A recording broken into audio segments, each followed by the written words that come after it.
Hello everyone, আজকে আপনাদের সাথে শেয়ার করব সুলতান ডাইনের কাচ্চি খেতে চলে গেলাম।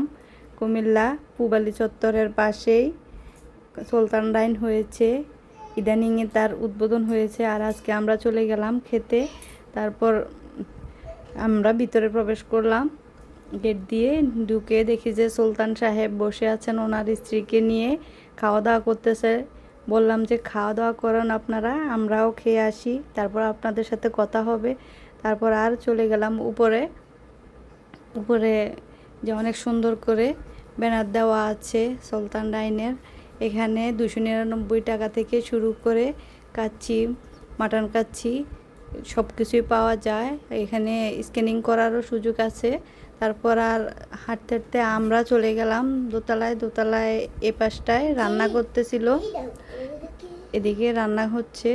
আর ওদিক থেকে দেখলাম যে পারবো না মনে হচ্ছে ভিতরে প্রবেশ করতে। তারপর চলে আসলাম থার্ড ফ্লোরে। সেকেন্ড ফ্লোর থেকে থার্ড ফ্লোরে এসে দেখি যে ভিতরটা অনেক সুন্দর করে সাজানো। চলে গেলাম ভিতরে। ভিতরে গিয়ে দেখি এখানেও আরও ভিড়। প্লেসটা অনেক সুন্দর করে সাজিয়েছে, কিন্তু আমার কাছে দেখার পরে মনে হলো যে সেকেন্ড ফ্লোরে খুব সুন্দর করে সাজিয়েছে। যে সেকেন্ড ফ্লোরে চলে যাব আমরা, এখানে সুযোগ নাই বসার।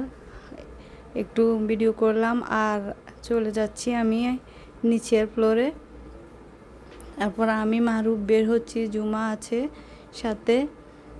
তারপর আমরা চলে গেলাম সেকেন্ড ফ্লোরে। যাওয়ার পথে এখানে অনেক সুন্দর করে ব্যানার দেওয়া আছে।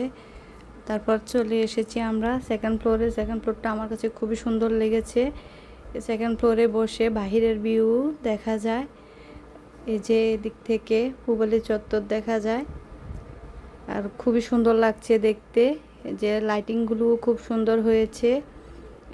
ভিতরের প্লেসটাও সেকেন্ড ফ্লোরে সাজানো খুব সুন্দর লাগছে আমার কাছে। আপনাদের কাছে কি থার্ড ফ্লোর ভালো লেগেছে না সেকেন্ড ফ্লোর ভালো লেগেছে অবশ্যই বলে যাবেন। তারপর আর বসে থাকা লাগে নাই, আমাদের কাছে চলে এসেছে মেনু কার্ড। তারপর আমরা দেখলাম আর মাটন কাচ্চি অর্ডার করলাম।